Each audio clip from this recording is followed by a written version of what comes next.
Hello, I am Ashish Bisht and you're watching ViralBollywood.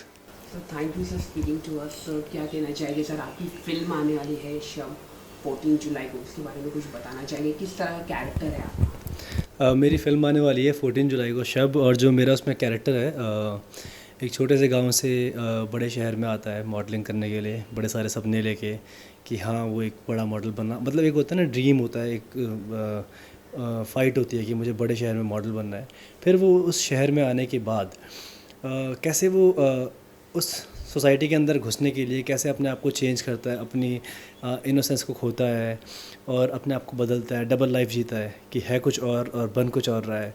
और क्या वो सही रास्ते जो होते हैं और गलत रास्ते होते हैं उसमें से क्या चूज़ करता है वो, तो उसको चूज़ करने के बाद क्या वो अपने सपनों तक पहुंचता है या नहीं पहुंचता, ये उसकी जर्नी है। बाकी और भी कैरेक्टर्स हैं, सबकी अपनी अपनी जर्नी है, तो सारी जर्नी साथ साथ चल रही हैं ऐसे मिलते मिलते ऐसे।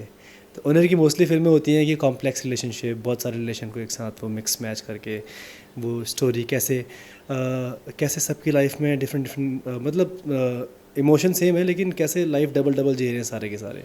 Sir how was the first experience, you are doing a debut in this Bollywood first time, how was the experience working with a director owner Raveena Tandon, yeah see my experience working with Raveena Tandon and owner like इससे पहले तो मैंने TV commercials add share किए थे, तो उसमें ज़्यादा acting कभी ऐसे लगता नहीं था, कि मुझे लगता था कि यही एक्टिंग है, क्योंकि उतना एक्सप्लोर नहीं किया था, तो लगता था हाँ भाई सीख गए एक्टिंग, हाँ हंस ली आ गई एक्टिंग।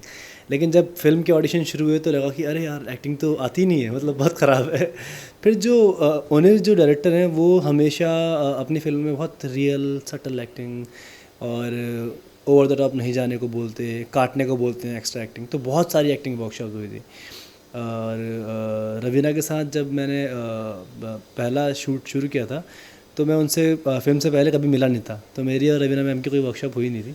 बहुत घबराया हुआ था, बहुत डरा हुआ था।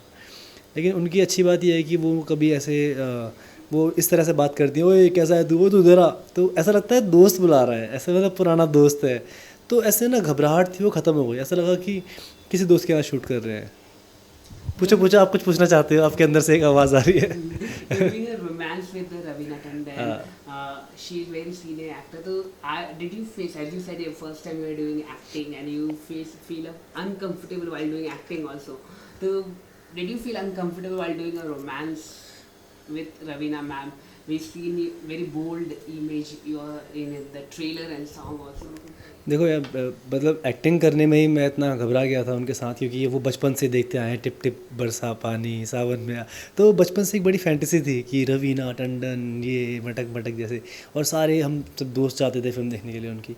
तो जब मुझे पता लगा कि मतलब रवीना मैम भी इस फिल्म में है, तो एक एक होता है रिस्पॉन्सिबिलिटी बढ़ जाती है कि अभी आपको अच्छा काम करना ही पड़ेगा, नहीं तो एक होता है ना बड़े एक्टर के सामने एक नया एक्टर थोड़ा भी ख़राब करता है तो अलग से दिख जाता है कि इसने ख़राब एक्टिंग की है, ये बहुत बेकार एक्टर है। तो और इंटीमेट सीन तो फिर और ही में डर लगता है कि मतलब कि यार एक्टिंग करने में इतनी रिस्पॉन्सिबिलिटी थी। लेकिन रवीना मैम का मतलब ये मैं थैंक्स टू रवीना मैम की मुझे पहली फिल्म में उन्हीं के साथ काम करने का मौका मिला, और उन्होंने मुझे इतना एक फ्रेंडली जोन में ले आई, और एक मतलब जिस तरह से बात करती हैं ऐसा फील नहीं होने दिया कि मेरी पहली फिल्म है या उनकी वो बॉलीवुड में स्टार हैं। तो ऐसा लगता था कि हम दोस्त हैं, मतलब ऐसा फील नहीं होने दिया कि मैं बाहर से आया हूँ, मुझे घबराहट हो रही है, तो वो ख़त्म कर देती हैं उस चीज़ को। तो जब हम इंटीमेट सीन करने जा रहे थे मैं बहुत घबराया हुआ था, तो उनको पता लग गया था कि बहुत घबराया हुआ है, तो उन्होंने बोला कि आशीष तू बिल्कुल मत घबरा, चिल मार, बिंदास होकर काम कर, कुछ सोच मत कि तुझे कैसे करना है क्या करना है, सोच मत, सब सोच निकाल दे, जो भी होगा मैं स्टार्ट करूँगी, मैं एक्शन करूँगी, तुम बस रिएक्ट करो।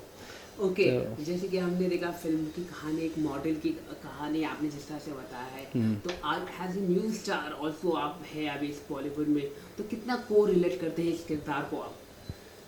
मतलब मैं मॉडल की कहानी है, और मेरी भी जो रियल लाइफ है, मैं भी बचपन से मतलब मेरा बड़ा शौक था कि मुझे एक्टिंग करनी है, लेकिन पता नहीं था करनी कैसी है। वो कहना आसान होता है लेकिन करना बहुत ही ज़्यादा मुश्किल है, क्योंकि पूरे हिंदुस्तान में अगर किसी से बोलोगे तो 90% लोग बोलेंगे हाँ यार एक्टिंग करने को मिल जाएगी तो हम कर लेंगे, जॉब छोड़ देंगे। तो इतनी भीड़ है, उसके बीच में जब मैं मुंबई आया तो पता ही नहीं था कहाँ से शुरू करूँ, क्योंकि इतने सारे रास्ते हैं, उसमें से आधे गलत हैं आधे सही हैं। तो गलत रास्ते में जाऊँ सही रास्ते में जाऊँ, पता भी नहीं है कि रास्ता सही कौन सा गलत कौन सा है। बहुत ही बड़ा स्ट्रगल है। लेकिन रिसर्च करो, देखो जो इसमें कैरेक्टर है बड़ा इनोसेंट है, तो उसको भी वैसे पता नहीं है कि कैसे करना है, कहाँ जाना है, किस तरीके से करना है। तो ये जब आप फिल्म देखोगे तो इस कैरेक्टर की जो स्टोरी है, ये बहुत सारे एक्टर्स जो एक्टिंग करने आते हैं इंडस्ट्री में, मॉडलिंग करने आते हैं, वो कनेक्ट कर पाएंगे इससे, कि कैसे कैसे वो अलग अलग चीज़ें आती हैं उनके पास, चूज़ करना मुश्किल हो जाता है कि इस रास्ते से जाए या इस रास्ते से जाए। तो ये फिल्म रिश्तों में उलझी हुई है, रिश्तों में, उलझा हुआ इमोशंस कहानी। में, हाँ। You're no godfather in the Bollywood. Still, you get the big film working with Raveena ma'am. How you get this film, and when you read the script, how was the reaction? देखो godfather मतलब मुझे जब मैंने modelling शुरू में कर रहा था, मैं उस टाइम पे दिल्ली में एक इवेंट मैनेजमेंट कंपनी में जॉब कर रहा था। तो जॉब करते करते मुझे मेरे किसी दोस्त ने बताया कि दिल्ली में एक डायरेक्टर आए हुए हैं, ओनर, वो अपनी फ़िल्म का ऑडिशन कर रहे हैं। वो ओनर की लास्ट फिल्म थी आई एम, आज से 6 साल पहले। तो मैंने उस फिल्म के लिए ऑडिशन दिया और मेरा उसमें सिलेक्शन नहीं हुआ, क्योंकि मैं बहुत ही ख़राब एक्टर था। मुझे निकाल दिया वहाँ से। लेकिन वो ऑडिशन देने के बाद मैंने, एक होता है ना कि आज तो डायरेक्टर से मिले थे, फिल्म बॉलीवुड के डायरेक्टर से मिले थे, शाम को फटाफट जाके फेसबुक पे फ्रेंड रिक्वेस्ट भेज दी ताकि उनको याद रहे कि सब एक ऑडिशन देने आया था कोई। मैं टच में था उस टाइम, दिल्ली में था, जॉब कर रहा था। मैं मुंबई आके मैंने टीवी कमर्शियल्स करने शुरू किए, और टीवी कमर्शियल करने के साथ साथ मैं सीरियल के ऑडिशन देता था। लेकिन सीरियल करने का ऐसा कभी मन नहीं था, ऐसा मतलब हम सुनते थे कि सीरियल करने के बाद फिल्म करना टफ़ हो जाता है, और सीरियल के काफ़ी सारे ऑफ़र्स भी आए कि इतना बजट देंगे, आप कर लो सीरियल। लेकिन वो पैसा कमाने से ज़्यादा एक बड़े पर्दे पे दिखना, मतलब बड़े मूवी हॉल में दिखने का बड़ी बड़ी फैंटेसी थी, बड़ा ही एक सपना था कि मतलब मूवी हॉल में दिखना है। तो उसके ही इंतज़ार में मैं स्ट्रगल ऑडिशंस, और मैं ओनर सर से फ़ोन पे कभी कभी पूछता भी रहता था कि सर मैंने ये वाली फ़िल्म का ऑडिशन दिया है, मुझे यहाँ पे सेलेक्ट कर लिया है, क्या मैं करूँ? तो ताकि, क्योंकि वो ज़्यादा जानते हैं, तो वो बोलते थे कि नहीं, ये फ़िल्म सी ग्रेड है या बी ग्रेड है, ये मत करो, इससे तुम्हारा करियर डाउन चला जाएगा, फिर वो कुछ नहीं बचेगा। तो एक अच्छी गाइडेंस मुझे उनसे मिलती रही। गॉडफादर ही बोल सकते हैं उनको, क्योंकि अगर आपको कोई गाइड कर रहा है जो इंडस्ट्री में पिछले 20 साल से काम कर रहा है, तो एक तरीके से मुझे कुछ पूछना हो फ़िल्म के बारे में, मैं किस तरह की फ़िल्में देखूँ, मैं एक्टर बनने के लिए किस तरह की वर्कशॉप्स करूँ, किस तरह की एक्टिंग मुझे करनी चाहिए, तो मुझे हमेशा आपके गॉडफादर है ऑनिर सर, आप ये कहना चाहते हैं? देखो, अगर अब मतलब उन्होंने मुझे गाइड किया है, तो जो गाइड करता है उसे गुरु बोल लो, टीचर बोल लो, गॉडफादर बोल लो, जो भी आप बोलते हो। मुझे नहीं पता गॉडफादर का मतलब क्या होता है, लेकिन जो भी आप बोल लो, जिस तरीके से उन्होंने मुझे गाइड किया, क्योंकि क्या होता है कि हम जिसको जानते हैं उससे ही पूछ सकते हैं। ओके, इसके अलावा मैं आपसे ये जानना चाहूँगा कि आपको ट्रेलर आ चुका है, गाने आ चुके हैं, कई सारे रोमांस कर रहे हैं, तो बॉलीवुड से किससे आपको कॉम्प्लीमेंट मिला भी था आपकी फिल्म को लेके, या स्क्रीनिंग भी रखी गई थी? देखो, स्पेशल स्क्रीनिंग रखी गई थी।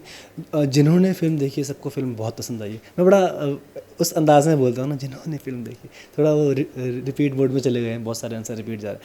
तो जिन्होंने फ़िल्म देखी उन सबको फ़िल्म बहुत अच्छी लगी है, बड़ा मज़ा आया है, बहुत तारीफ़ की काम की। अभी जूही चावला मैम ने एक ट्वीट किया था, तो मुझे बड़ा अच्छा लगा फ़िल्म देखने के बाद। उन्होंने ट्वीट में लिखा था कि मुझे आशीष को देख के यंग आमिर खान की याद आ गई। तो मैंने कहा अरे यार, मतलब जूही चावला मैम को हम बचपन से देखते आ रहे हैं, अगर वो ऐसा लिखती हैं तो ये मतलब बहुत ही बड़ी बात है। और वो भी उन्होंने यंग आमिर खान कहा, तो आमिर खान तो मेरे बचपन से, मतलब मैं उनसे इंस्पायर हूँ, मैं उनकी बहुत सारी फिल्में देखता हूँ। मुझे बड़ा मज़ा आता है जिस तरह से वो काम करते हैं, जिस तरह की वो फिल्म बनाते हैं, मैसेज भी होता है, सब कुछ, ड्रामा, लव, कॉमेडी, सब कुछ होता है। तो मुझे मैं मतलब मेरे आइडल हैं वो आमिर खान, और रणबीर कपूर मुझे बहुत पसंद है। तो उन्होंने यंग आमिर खान कहा, तो मुझे बड़ा अच्छा लगा, मुझे बड़ी खुशी हुई। बॉलीवुड की बात करें, ऐसा कौन सा सेलिब्रिटी के साथ आप काम करना चाहते हैं? तीनों खान हो या अक्षय सर हो, किसके साथ आप काम करना? देखो, मैं तो सबके साथ काम करना चाहूँगा, मुझे काम कोई देगा तो मैं ज़रूर करूँगा, क्योंकि सब एक होता है ना कि वो बचपन से इतना दिखा है कि ऐसा लगता है कि फैमिली का पार्ट है। मतलब उनकी फ़िल्म आएगी तो जाना ही जाना है, अक्षय सर की फ़िल्म आएगी तो जाना ही जाना है, Aamir Khan sir, Salman Khan sir, Shahrukh Khan sir, तो वो हमारी एक रिस्पॉन्सिबिलिटी है कि हमें अब जाना ही जाना है ये फ़िल्म देखने के लिए, चाहे फ़िल्म कैसी भी हो। तो वो किसी के साथ भी काम करेंगे तो एक बहुत बड़ा मौका ही होगा मेरे लिए। इसके अलावा आने वाली आपकी कोई प्रोजेक्ट फिल्म बताना चाहते हैं जो आप अभी आप कर रहे हो? देखो मैं अनाउंस नहीं कर सकता क्योंकि वो लोग उन्होंने एक स्ट्रेटजी बनाई है कि वो इस डेट को वो जिन्होंने मुझे फिल्म जिनके हाथ में साइन करने वाला हूँ, तो मैं अभी कुछ बोल नहीं सकता, नहीं तो फिर निकाल देंगे, बोलो निकलो यहाँ से बाहर। तो इसलिए थोड़ा सा कम बोलना चाहिए, ज़्यादा बोलेंगे तो पता लगा फिर कुछ ऊपर अलग ही कहानियाँ बन रही हैं। आखिर में क्या कहना चाहिए? 14 जुलाई को फिल्म रिलीज होने जा रही है। What is your message to all the viewer through our channel? देखो अगर देश को बचाना है मजाक कर रहा हूँ बोल दीजिए, कुछ नहीं होता है। देश को बचाना है, फिल्म देखिएगा देश बचेगा। देखो हम हमेशा बोलते हैं कि हमें अलग कहानियाँ देखने को नहीं मिलती, हम बॉलीवुड में एक तरह की कहानी होती है। तो अगर आप चाहते हो कि आपको अलग कहानी देखनी है तो वो शब है, हमारे आसपास की कहानी, लेकिन हम कभी उस पर ध्यान नहीं देते, हम उसे इग्नोर करते हैं। हमें लगता है कि क्या किसी की लाइफ में, किसी की कहानियों में इतना उलझना, अपनी कहानियों में ही ज़िंदगी निकाल देते हैं। तो एक अलग कहानी है, एक बड़ी प्यारी कहानी है। एक उसमें जो मेरा कैरेक्टर है वो एक छोटे से गांव से बड़े बड़े सपने लेके बड़े शहर में आया हुआ है, कैसे स्ट्रगल कर रहा है, कैसे उसके ड्रीम पूरे होते भी हैं नहीं होते, ये सब कुछ तो आप फिल्म में देख के बताओगे। और मैं भी आपके बीच में से एक ही हूँ, बड़ी मुश्किल से यहाँ तक आया हूँ, तो प्लीज़ सपोर्ट कीजिए, फिर हम भी आगे बढ़ जाएंगे। Thank you.